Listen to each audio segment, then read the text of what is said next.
Hi, everybody. My name is Kim Martin. I am a member of Sidebar, and I'm excited to facilitate a conversation today with Todd Webb.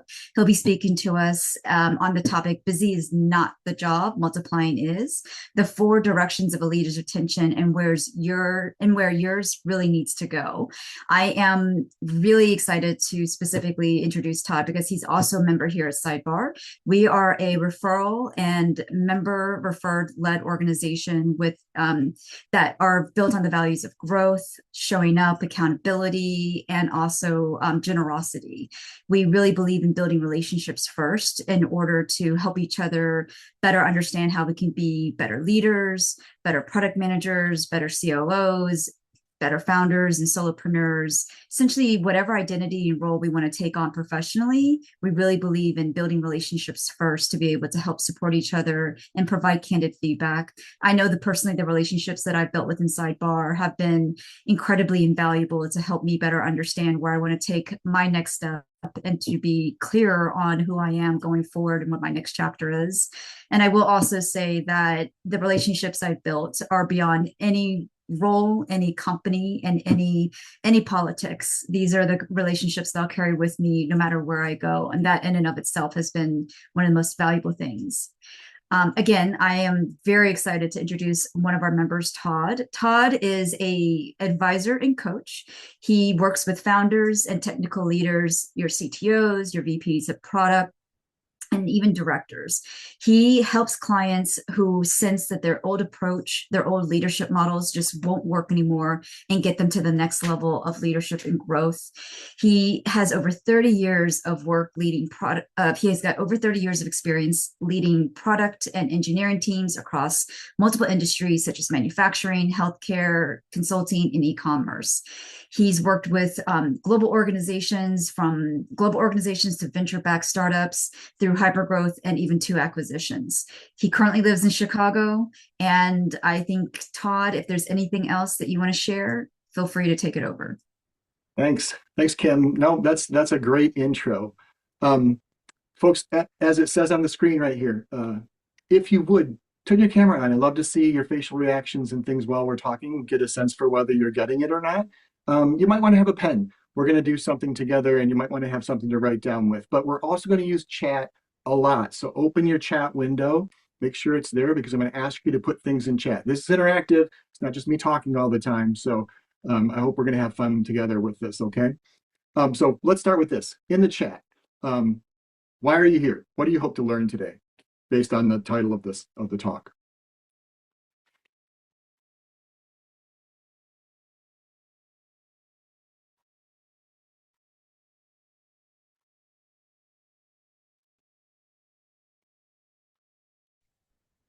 Not seeing anything yet. Okay, Sidebar. great. Thanks, Jeff. Most effectively using time. Derek says how to get out of mostly firefighting mode. Yes, we're going to definitely talk about that a little bit more. How to free up time for strategy from Alex. Um, Allison says to-do list is always so full. It's hard to prioritize deep brain work versus busy. Excellent. And Chris, how to be a better and effective and better, a more effective and engaged leader. Awesome. Great stuff, folks. Keep putting them in there if you like. And again, we're going to keep using chat quite a bit.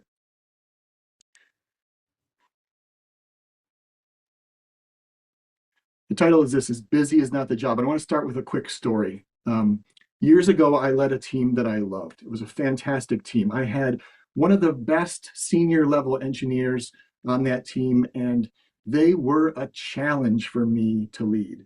They questioned how I was spending my time. Not necessarily out loud all the time, but I could tell. They were kind of wondering. To them, it looked like I wasn't busy. And in some ways, they were right, because I wasn't really busy doing the work of the team. I was doing 100 other things.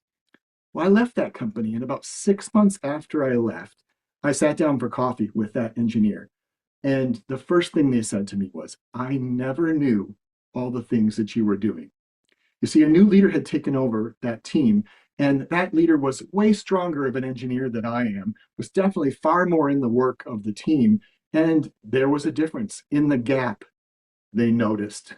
They finally saw what I was doing versus what this new person was doing. It was all the things that didn't make me look busy, but it was the things that were really meaningful to the team. And that's what we're going to talk about today is a lot of that invisible work and how valuable it is and how we get drawn into the busy, the fire hose, the doing the work of the team. So today you're going to leave with these three things. You're going to leave with a simple way that you can test how you think you're leading against how you're actually leading. We're going to get an honest look at the gap between how you're leading and what your team really needs you to do. And then at the end, we'll just talk about one shift that you can make this week that moves you from doing the work to leading it. This is a super simple framework, something I know you're going to be able to remember, and you're going to use it. I'm going to ask you to try and keep using it over time.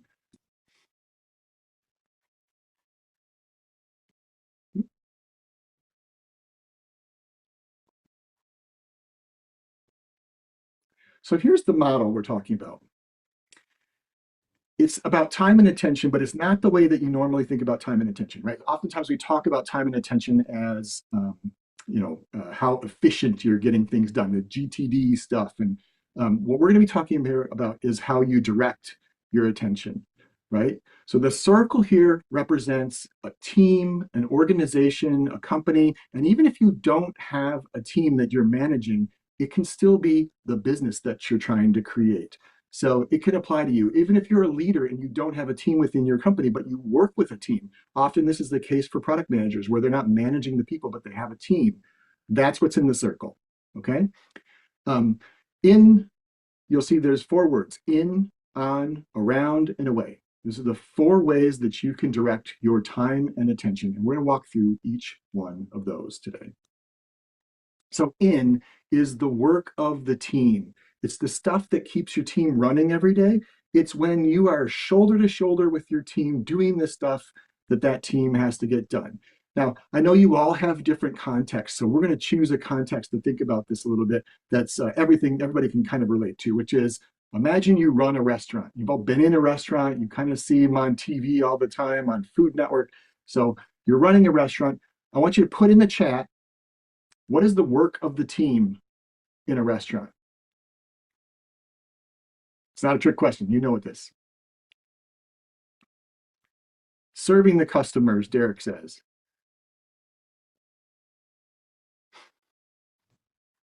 Cooking the food, Jeff. Chris, making customers happy. Absolutely. Judith says, providing a good overall experience. Yeah, absolutely. What else? Great. We got taking orders, charging, setting menus. Yeah, getting ready, preparing food, delivering on time. Awesome stuff. Additionally, fixing equipment, fixing stuff in the kitchen, marketing to your local community, all the things. There's all these things you have to do the work of the team when you're in a restaurant. Let me tell you a story about, this is a real story about somebody I know who's a CEO of a restaurant chain, many restaurants that this CEO is responsible for. And on the first few weeks of when she was hired, she was out visiting locations as a CEO, a new CEO would do, and she was getting to know the team. Now, one afternoon, she's at one of these places in the kitchen talking to the kitchen staff, and someone comes running in from the front of the house, and there's a problem in the dining room. See, a customer who happens to be pregnant has gotten sick, and she's absolutely mortified. There's a mess out there, and nobody on the team is jumping up to do anything about it. So the CEO says, I got it, because she's a mom. She's been there before. She's kind of handled worse. She goes out there. She kneels down next to the customer. She says, hey, everything's going to be all right. We got you. She grabs a mop. She grabs a rag. She cleans it all up. Afterwards, she goes back in the kitchen and finishes her conversation with the team. Now tell me, listening to that story, what do you notice that she did besides cleaning up? Put something in the chat. What do you think she did?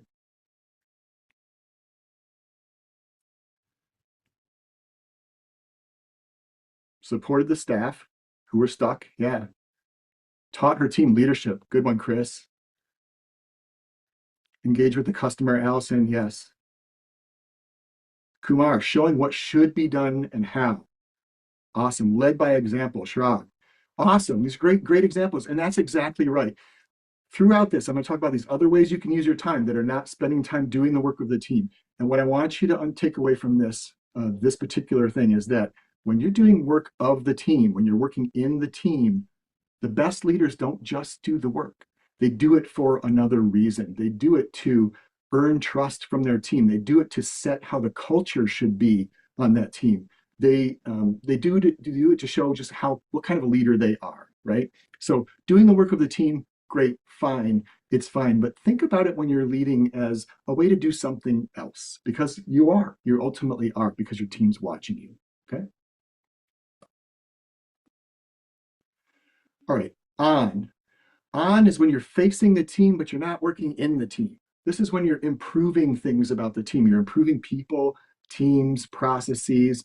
So drop in the chat, what's one thing you've done in the past month to improve your people, teams, or processes? Drop some ideas in the chat.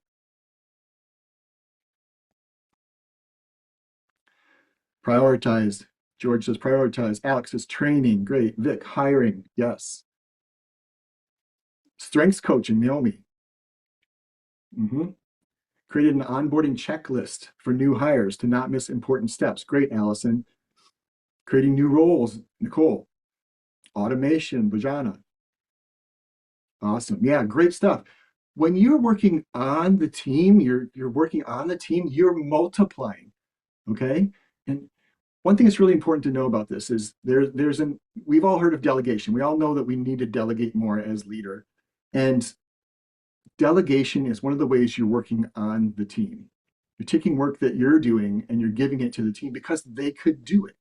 And here's something important to know. If you're not delegating things regularly, you're robbing someone of an opportunity to grow, right? Delegation is about working on the team and helping the people get better so that they're more capable and they can do more things. So it's not you offloading stuff, although that's part of it. It's really a way that you're helping your team get better. That's working on the team. Okay. All right. Around the team. Now you're still outside the team, but you're facing away. This is influencing context. It's setting context for the team to be successful. So I want you to drop in the chat, who are the stakeholders that affect your team's success? Name some of those stakeholders.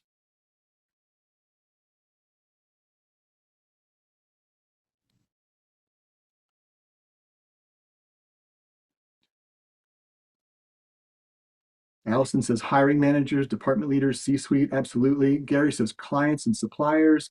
Dave says management, yep. Marlena says senior leadership. Derek says ops, sales, HR. Yeah, great answers, folks. It's your customers, it's your colleagues, it's other teams, it's other leaders, it's your manager, it's investors, it's community that your company operates in potentially. It's the industry, it's even competitors out there. And so working around your team is engaging all those levels. They call it boundary spanning, right? And I've seen so many leaders ignore this. And here's why. They call it politics. And people think politics is bad. But when you're working around your team, I want you to think about it this way. You are the immune system of your team. You shape context for them to be successful. You clear obstacles. You avoid crises. You make them go away so that your team can be successful and not interrupted. Decisions don't stall waiting on you because the team knows what to do and you're kind of taking care of things. Cool? So maintaining a healthy environment for your team to succeed, it's important work. You can't ignore it. It's part of your job when you're a leader. All right, last one, away. Drop in the chat, how often does your manager or whoever you report to tell you to spend more time on vision, strategy, or improving yourself? How often?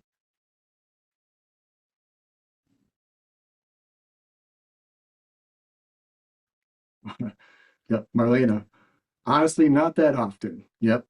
Never or rarely. Not much. Not at all. Derek says, not very. AJ says, once a half. Alex has gotten much better every 2 weeks or so. That's great. Yeah, normally you're not going to get this. Nobody's going to tell you to spend that time away from your team, really visioning strategy, figuring out how you're going to be a better leader. And the problem is you won't ever get in trouble for not standing for standing in front of the fire hose, right? The fire hose is what we deal with all the time. It's just the constant spray of stuff that's coming that you have to fix and do as a leader. And it feels like work. But when you're away from your team in front of a blank page, trying to write down, okay, what's our vision for the next quarter, for the next year? That doesn't feel like work. It feels like you're kind of just out there just floating, not doing something. So, but it is important work, right? And it's hard. So having that deep thought time, actually being comfortable with the blank page, being comfortable with the quiet, it requires self-awareness, and you have to do it for yourself because usually the person you're reporting to is not going to ask you to do more of it. You have to do it. You have to put it on your calendar. So the important point I want to leave you with here is that your job is not just to be the leader that your team needs now. It is to figure out the future. It's to figure out the leader that your team needs next and to be that. Okay. So those are the four ways that you can spend your time and attention. And I want to emphasize here that that is invisible work often. Your team often doesn't see you doing it, but it's super important because it's the work that builds the business, right? Doing the work in the team is just adding on to today's output. It's like additive. You're adding another set of hands to the work. That's really much most of what you're doing, unless you try to do something else with it. Working on is building capability that outlasts you so that those people can do more when you're not around. Around work is that immune system. It's adding resilience and speed to your team. And the away work is building that company of the future and building you of the future. And one thing I want you to know here is that this is not just me theorizing. This is all supported by tons of research. If you look at Google's Project Oxygen, it tells you that the best managers are coaching their team. They're helping their team be higher performing. That's working on the team, right? Around work is that boundary spanning work. There's 30 years of research showing that that boundary spanning work is measurably able to affect team performance. And it's creating that immune system, like I talked about. And that away work, that strategy, that visioning. There was a study Harvard did. 27 CEOs. They looked at like 60,000 hours of their time, and the single most powerful lever that they had was strategy. And the funny thing was, most of those CEOs had just amazingly fragmented time that they were spending on strategy. And the one thing that was recommended from that study was that they needed to fiercely defend their time strategizing, visioning, and becoming better leaders. Okay. So let's revisit it again. In, on, around, away. Four ways you can spend your time and attention. Questions about this? Anything? I'll open it right now to see if there's anybody that's got some questions about this model so that you got it in your head and it's clear. Drop them in the chat if you want to, or just come off mute and ask. Unless you're going to get to this, Todd, yeah, going from firefighter or predominantly firefighter to more strategy, which is frankly the deep work. Of the four here, where does one start? It's this is great. Yes, we are going to kind of get to this because there's no like answer for everybody that works for everybody. It's you had to look at your context, and that's why this is a really powerful model that I use with my clients because wherever they're at now and wherever they think they need to be, that changes over time. Mm, There are times that there are sort of seasons when doing work in the team is just required, or there's seasons when working around the team mostly is really important and you don't have enough time to do on the team things. So it depends. And the point of this is to have a mechanism where you're constantly thinking about it, regularly over time and adjusting based on what you see today about what you need to do. So we'll get into that in just a minute. awesome, thank you. What is strategy from my perspective is something that Kumar asked.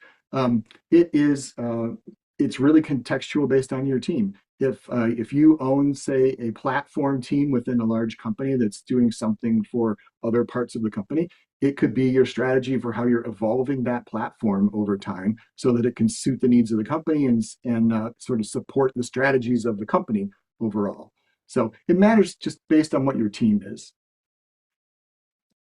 AJ says, how do you make time for strategy when things are changing every 2 weeks in this stage of AI? Yeah, no doubt, right?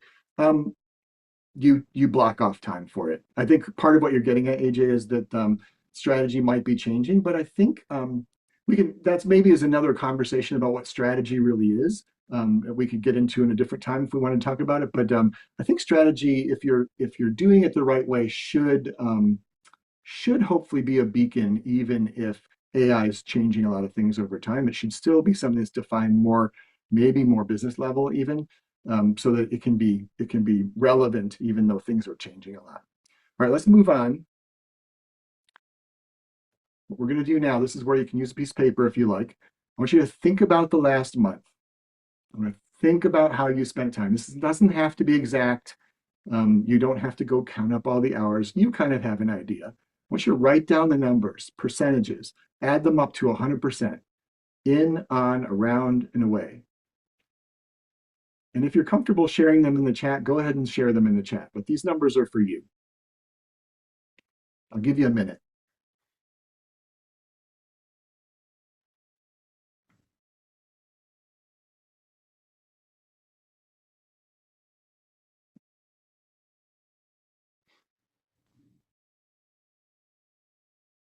Give me a thumbs up if you got them, or go ahead and drop something in the chat if you want to drop something in the chat.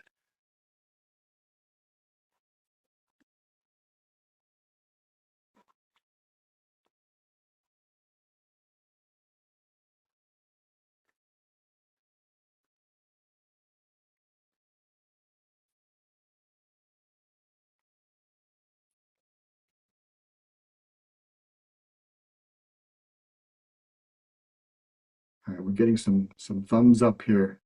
Great, we're getting some stuff in the chat too.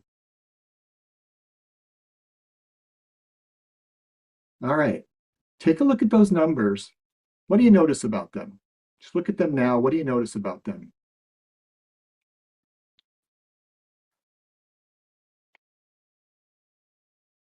They're not evenly split. Yeah, for sure, Derek says. Heavy on in, says Allison. That's so common. Happens all the time with leaders that I work with, especially ones that are leveling up. Maybe somebody got a new job. You've probably all seen this before. Somebody gets a new job, higher level job, and they're still doing a lot of the work of the team when really they might need to be doing something different. What else? Anything else you notice? Feel free to come off mute if you want to say something out loud.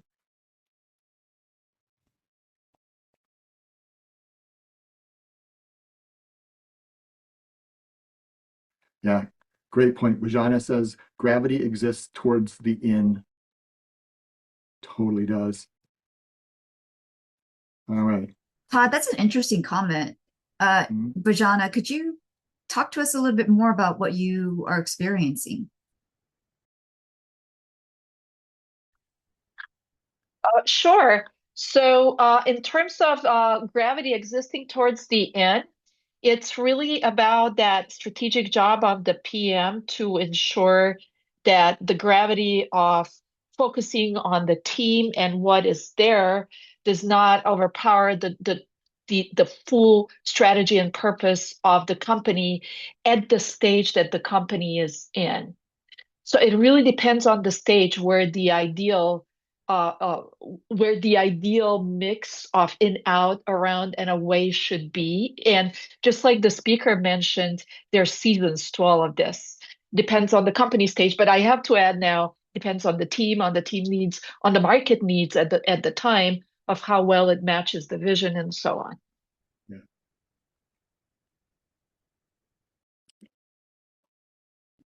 Thank you. Yeah, great points. All right. Next step.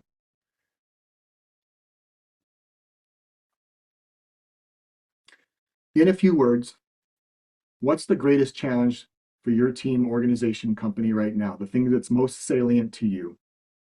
Drop your answer in the chat. What's the biggest challenge that you see right now?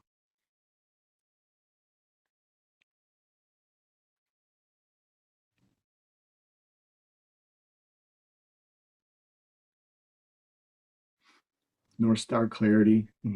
Working on silos, releasing faster, staffing, says Alex. Allison says hiring strong talent. Eric says product-led sales and closing large deals. Yeah, just a variety of stuff, right? So you know your current situation, and what I want you to do, based on that challenge that you see, imagine the leader that is needed, the leader that is needed in this situation. Get that leader in your head. Now, I want you to do the same exercise.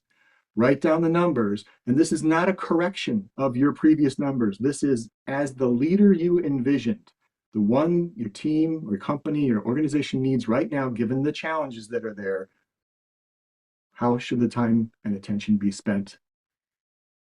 Write that down for yourself. If you're comfortable, throw your numbers in the chat.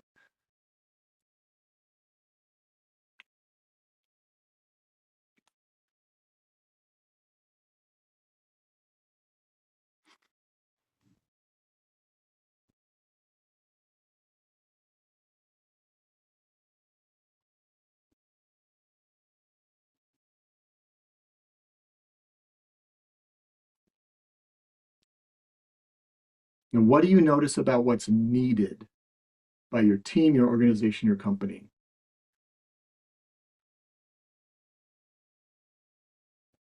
Anyone want to share?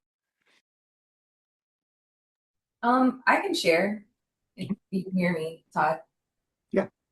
I would say right now, biggest challenge for me is growth, kind of like building the plane and flying it at the same time.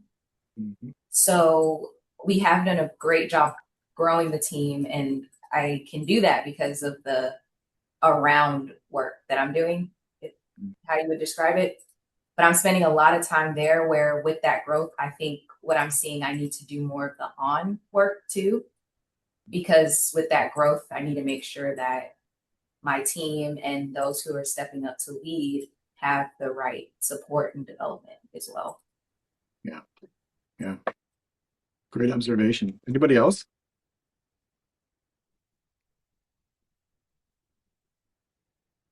For me, the numbers didn't quite perfectly invert, but it seems fairly close to it. Spend more time, way more time helping set the clarity of the North Star as best as I can for my position. And then actually going more to working on the team, far less working in the team. Yeah. Yeah. Awesome. So what you're identifying here is the gap, right? The gap is the map. That's the important thing. Most people, when they look at these numbers, they think scorecard, problem to fix, not problem to fix. There's no correct allocation of time and attention, and the gap is not a deficiency of yours. It's insight for you. So this moment is asking you to be a certain kind of leader for your team, your organization, your company. What do you notice about that? That's what we're looking for when we do this exercise. So you saw that inversion, Derek, that you need to be doing some other things. What else? What else do you notice about that gap? Anybody else care to share kind of what they're seeing in the gap between those numbers? Yeah, I think for myself, I'm seeing that today where I spend more time is really within the areas that I love. I love and enjoy doing work, like the work and the people. But this exercise was useful because a lot of our challenges is what you were referring to as politics, which I hate working in. But if I can think of it the way you said it, which is really as the immune system, I think that reframing really helps a lot. So yeah, I think we all naturally tend to spend more time where we find enjoyment and are good at it. But at the moment, that's not what the team needs. Great insight. Yeah, I see that a lot with clients. You do. We spend time in the place that we feel most comfortable and that we enjoy, right? But that might not be what's needed at this moment. And so getting out of that, breaking out of that sort of normal mode for yourself is important. That's what great leaders do. They adjust to what is needed in the moment. What else do you notice in the gap?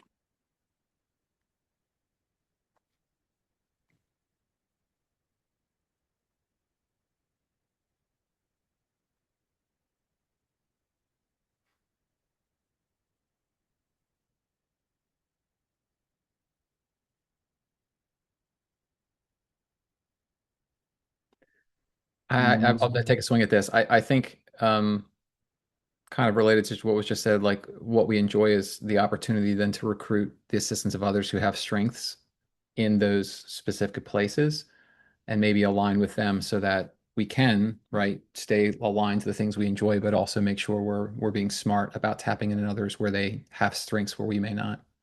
Mhm. Yeah, great.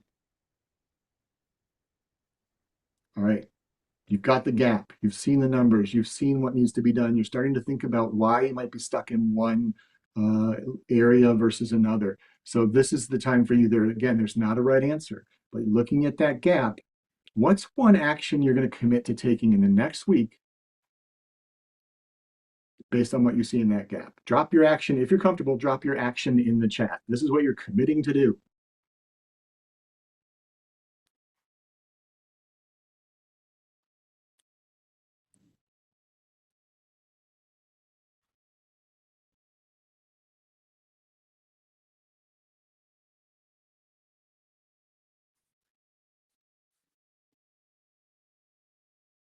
And if you're comfortable coming on and just saying out loud, please do. Unmute and tell us what you got. What are you going to do? Derek says, shifting my time blocks to align with my gap priorities. Yeah, so actually moving around things on your calendar, like putting things on your calendar, taking things off, right? What else?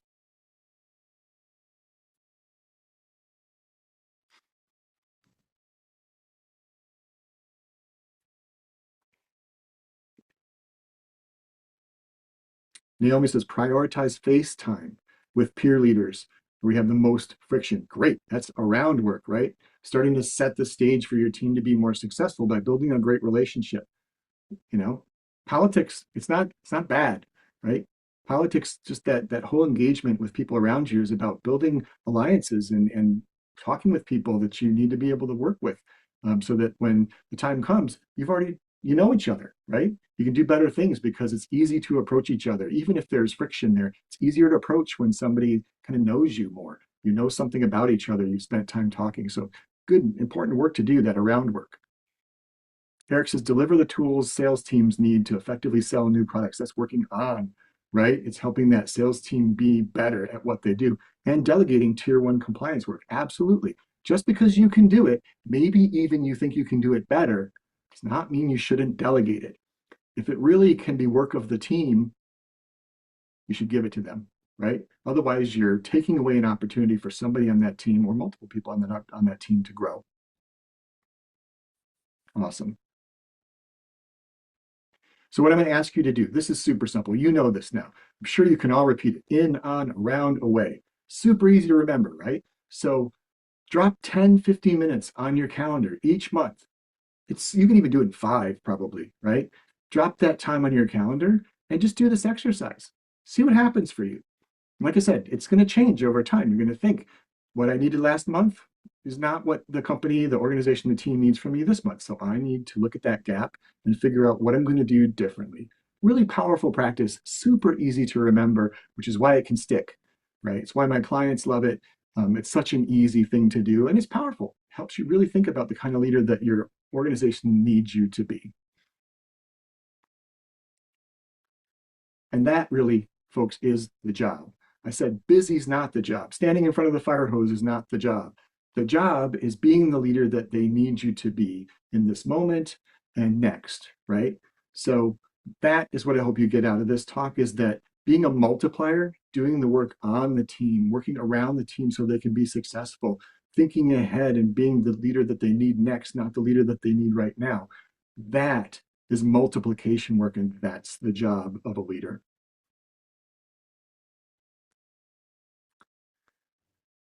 So I would love one more thing for you to drop in the chat, and that is, what's one takeaway that you're leaving with today? One thing that you're leaving with. And while we're doing that, it would be great, Todd. Derek, would you also engage with us a little bit about the advice that you asked for? Yeah, sure. So our company is fully remote, quite literally from Asia to Europe, United States.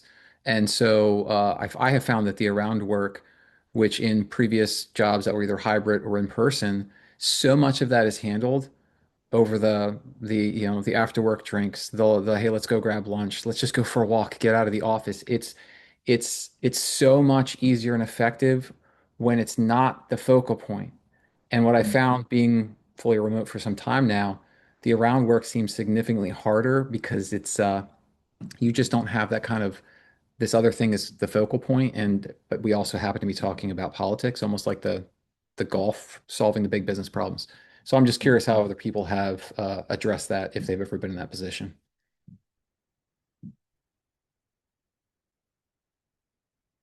I've definitely been in that position, but I'll let other people, let's let some other folks answer too.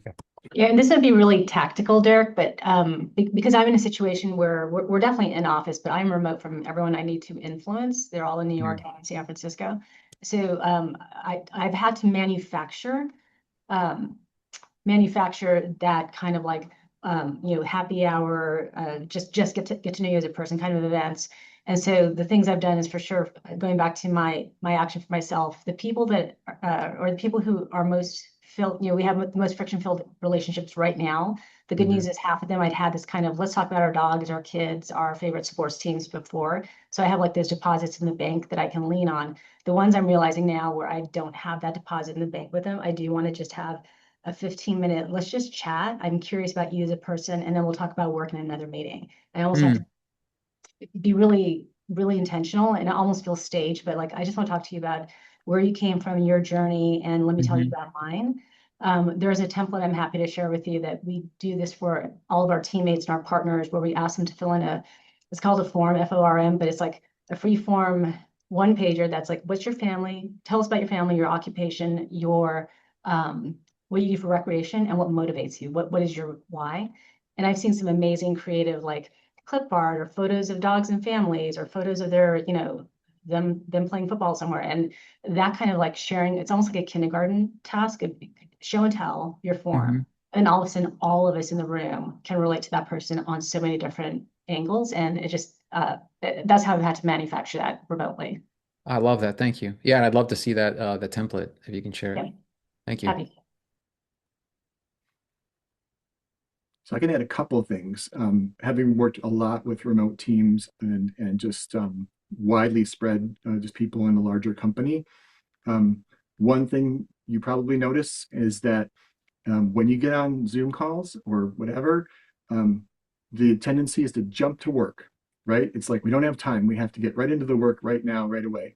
Whereas if you're in person, you tend to, when people start showing up to the meeting, you're just talking about random stuff because you know, I think what's really important in those situations is to make time at the beginning and create a culture where it's okay to spend the first 5 minutes or more or whatever of that meeting just talking about whatever. What are you doing this week? Hey, I haven't seen you this week yet. Like, what's going on next weekend for you? Or I know you went to a baseball game, you said last week, like, how'd it go? Like, and just have those conversations. We get so mired in like immediately going to work when we get in these virtual meetings. Like, why? Like, you don't have the time otherwise, so why not do it?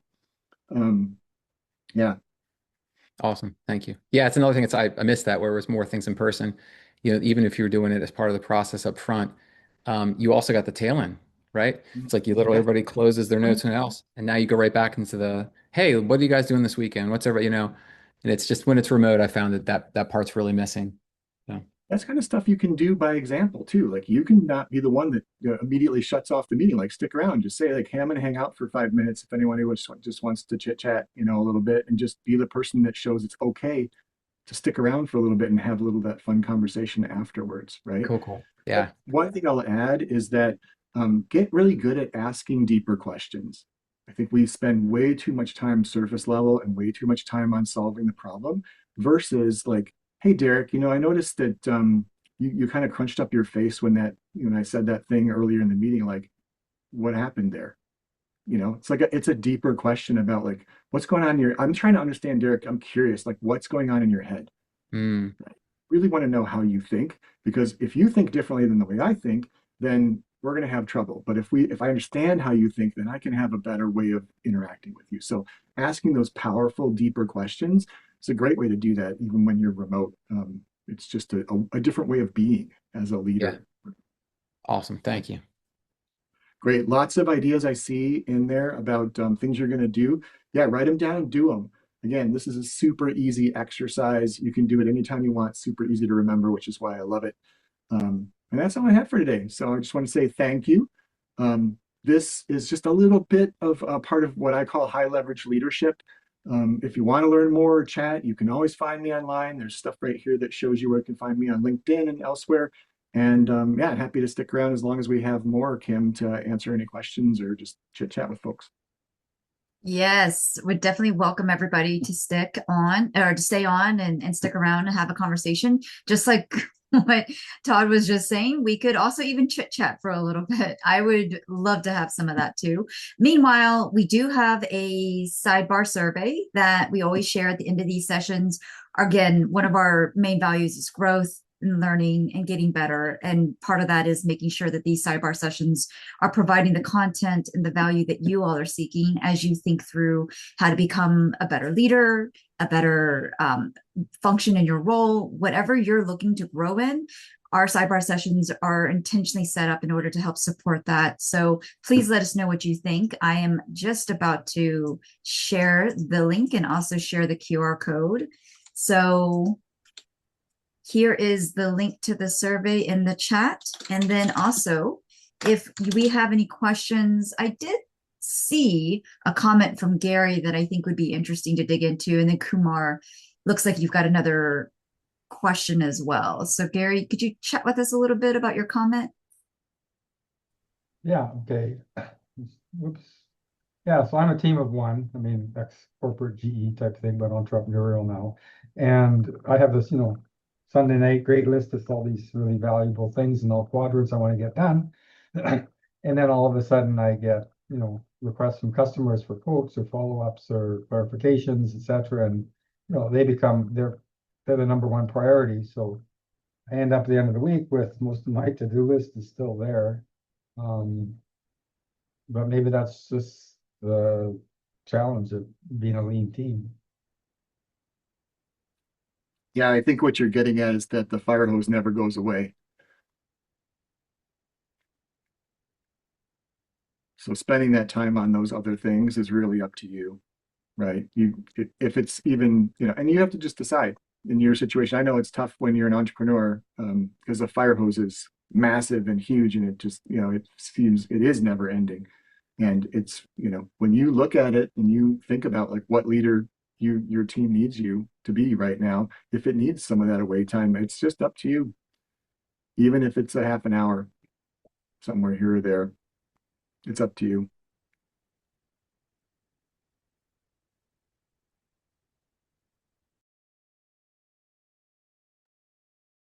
Kumar, did you? Yeah, I have a good question.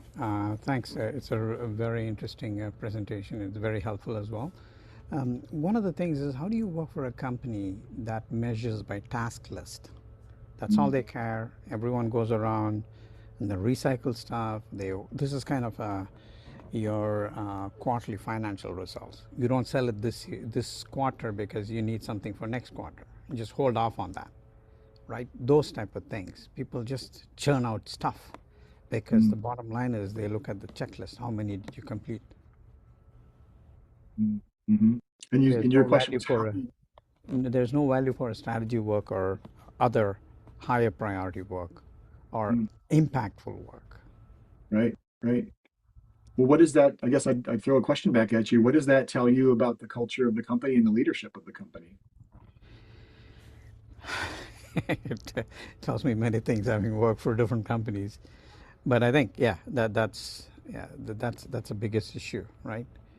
Working with a company is basically it's all about a task list rather than strategy or anything else, right? So everyone can come up with their own list and fill it up every Friday, send out the stuff, and then believe it or not, the CEO goes through that every single weekend. That he gets a report from I think 70 or 80 departments, and he goes through that by line.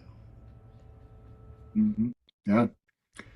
I've been in that situation, and when you feel like you need to be a kind of leader for your team that's maybe not supported by the corporate culture or by the things that are going on around you, it takes some bravery, I would say, to operate the way you think your team needs to, because this isn't just, you're not spending your time this way for no reason, right? Again, when I said we're working on the team, you're trying to make your team more effective.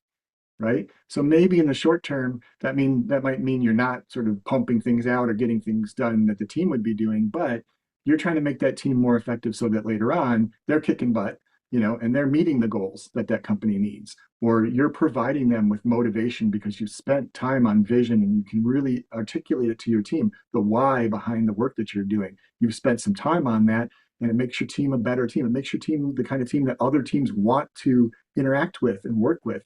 And if you trust that being the leader your team needs is going to get you where you need to be, it takes some bravery to do it, but you can do it. Or, you can look at that company and say, maybe I shouldn't be here because it's just in line with the way that I want to operate as a leader. It is tough though. Thanks. Mhm. Todd, I have a strategy I've used in one of those cases as well, and I would love to get your thoughts on that because Kumar, I've had a version of your pain and struggle that you just explained, and it was a conversation that I had to have with myself, which was, if all the tasks need to be complete, what was the real purpose and how do you prioritize? Because then all the tasks became urgent. And if everything's urgent, nothing's urgent. So I started going to my leaders and some of my peer leaders who are additional stakeholders and saying, help me understand, if our bigger strategy that we're all responsible for and our goal that we're driving to is X, how do these tasks, how would we prioritize the highest value in 1, 2, 3? Because I want to be the most effective, the most valuable partner. So if this is our goal and our strategy and we all agree to it, how do we prioritize these tasks based upon value and helping us drive towards those goals? And it started helping me become better on the around stuff. And as I was hearing more and more reoccurring themes and patterns, it helped me better think about some of the away stuff as far as visioning and strategy too. And also it helped me as a byproduct start to think through, as I was seeing more of these patterns of reoccurring themes, what the on stuff was. Like, what did some of my team actually really need to focus on as part of their development that was aligned with their own identity and values, that really helped my team be seen as even more valuable because of the work they were producing was a higher priority, really driving towards some of those bigger strategic outcomes and goals. So something to, I don't know, Todd, what are your thoughts on that?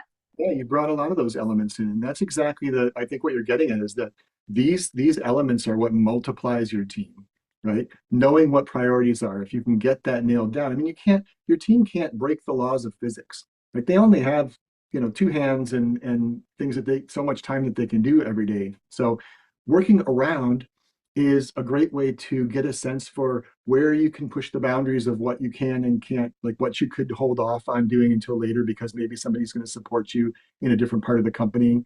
Maybe they'll say, yeah, this is the second priority. I get it. I have a great relationship with Kim and I understand why she's making this priority different than that priority. And that's around work that helps you, right? Or the on work helps your team just be faster or better at something, more efficient at something, and they're not like spinning their wheels on decisions or things like that. So yeah, I think Kim, you touched on a whole bunch of these elements that are, that are important in that situation to just to deal with it. And yeah, I think what you landed on was great, which is that if you're being a leader your team needs, you can create a team that the rest of the company looks at and is like, oh, I love that team. Like, they're great. They know where they're going. They have clarity. They have an amazing leader that's helping them see the way. They're prioritizing. They're getting better every day. We want to be like them, right? Could I piggyback on that? Mm. There's a couple thoughts. That is excellent. There's a book that I'm not sure if people have read before called Never Split the Difference from Chris Voss, where they talk, and I'm still trying to put it into practice, but they talk a lot about this and just going through this theme of busyness. I've recognized across my career there are people who maybe because they're verbal processors or maybe because they think, right, they're contributing by just creating tasks. The ability to negotiate back the other direction with curiosity and empathy to them so they feel heard and understood, yet without accepting all of the tasks they throw at you, that's the art. And it's something I struggle with, something I'm trying to get better at because the tasks feel like work, but it's literally just low significance busy work and there's no end to it. And the moment you start accepting it, I saw a statistic one, I don't know, somewhere in my career where they said for every email you send, on average, 1.6 comes back. And I think that's how tasks are. The moment you say, okay, it's not you just picked up one task, you picked up one and a half, which, and then it snowballs out of control. So I would really recommend that book because it's helped me a lot to have some of those difficult conversations. But Kim nailed it too. Like it's got to align back to this greater sense of priority that they also share with you that they might not be communicating well. Love that, Derek. Also, Thank a you. plus one on that book. It's a great book. It's a great mental model to have when you're working around your team. Almost every conversation you're having is a negotiation. That's a negotiation book, right? Hmm. You are having a negotiation. So why not learn how to be good at it? And he's got some great tips in there. Absolutely. Yeah.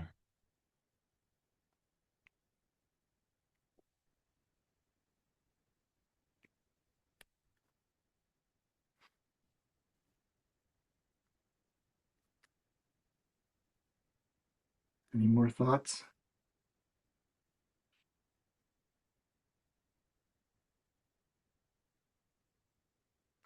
Hey Todd, this is Ash. A really great talk. I have a question about how your interaction with that team you opened with Mm, was while you were in the team when you were doing all this invisible work. How did the mhm. team feel about it, like while you were in the situation? And perhaps like if they weren't seeing the value of some of that work, how might you communicate that in the future? Yeah, How would you advise us to communicate that? yeah. Great question. Um, they didn't see a lot of that work. And one of the ways that I probably could have, if I look back on it, one of the ways I could have made it more visible is just to report out on it, just to say, hey, here's things I've been doing this week. Here's people that I've met with. We tend to kind of like, you have lots of those meetings that just happen that you didn't actually schedule. You just see somebody or you get on a quick Zoom because you just, have an opportunity to talk about something or whatever. And it's not on your calendar and you just did it. So like I think being transparent, like every team I've ever worked with, when you ask them about what's important to them, one of the words that they'll almost always use or some form of it will be transparency. They always want that from their leaders. They want transparency. So be transparent, be like, hey, look, this is all the stuff I was doing this week. I had these meetings, I had these conversations, and here's why I was doing that. Explain the why behind those things. You can do that in a written report. I have done that with other teams past that, where it's just like hey, here's a bunch of stuff that I was doing this week. I mean, how many leaders do that? How many times has your leader sent you every week? This is what I did this week to help you be successful as a team.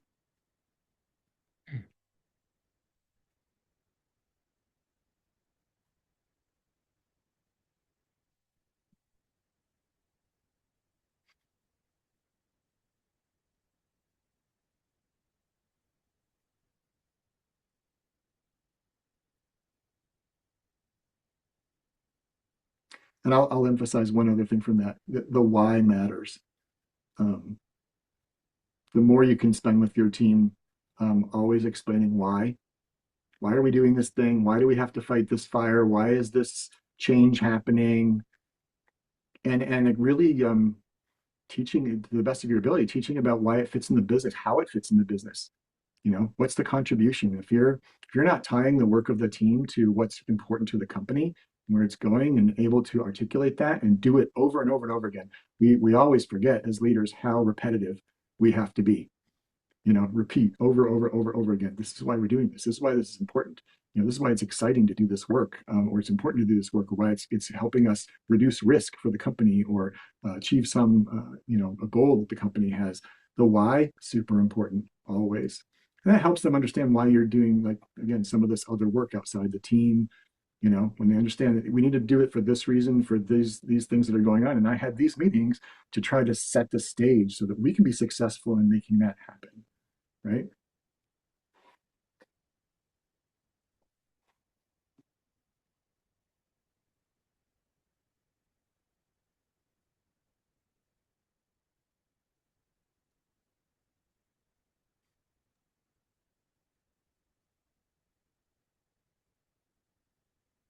Any additional questions or comments?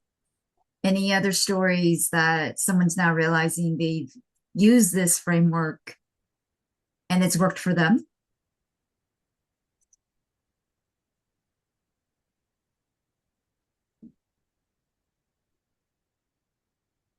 Just kind of sad this is ending. All the information was really good. Thank you all. Thank you, Marlena. Hey, Todd, I have one question. Yeah, go for it. Hey, I'm going to stay off camera. I'm sorry about that, but I have a little one in the background. So I wanted to know, and I know we didn't focus a lot on the evolving technology landscape with AI and teams, but I am curious as you're talking with leaders and different prospective clients and people in your community, does the question about making effective decisions in the AI era come up, and maybe integrating some of the more existential questions around societal impact? You know, how does my work impact the next generation? How do my decisions impact, the corporate culture, the landscape beyond me? You know, I'm just curious if there's those kind of societal, ethical, moral reflections these days. Obviously, we know that a lot of corporations, larger enterprises, are highly profit driven, hyper capitalistic at some level. Many of them are private equity run companies. But, I'm just curious to hear a little bit about the landscape you're seeing in folks' development around the issue. That is a great question, I'm very involved in the Chicago area product community. So I've met a lot of product leaders around the Chicago area. I would say that I don't think they're at that level yet, and they haven't progressed to that level of thinking as much. Most of them, from what I see in all the meetings and the talks that I've attended, is that they're very worried about what the job of product looks like, and how AI affects the just teams that build things, and how it really is very tactical. There, in many ways, it's kind of like working in the team, just trying to figure out how to get things done using AI. And all the talks and things that I see going on are around that, or about how it's affecting their career. I haven't seen a lot of really forward thinking, like how are we bringing ethics into this and really thinking about how this is going to impact our customers. I haven't seen talks about that. Maybe people are thinking about it. I just haven't seen it sort of come up in those big forums when they're all gathering together, and talking about what it means to be a product manager today. Don't see that topic coming up very much. Interesting reflection. Do you think people would shoo it away if it got brought up? Or I'm not trying to necessarily sell anything. I care about positive societal impact and folks reflecting on our agency at a time of this kind of change, as opposed to just, responsible AI. Some of the terms that get thrown around, it's more than that to me.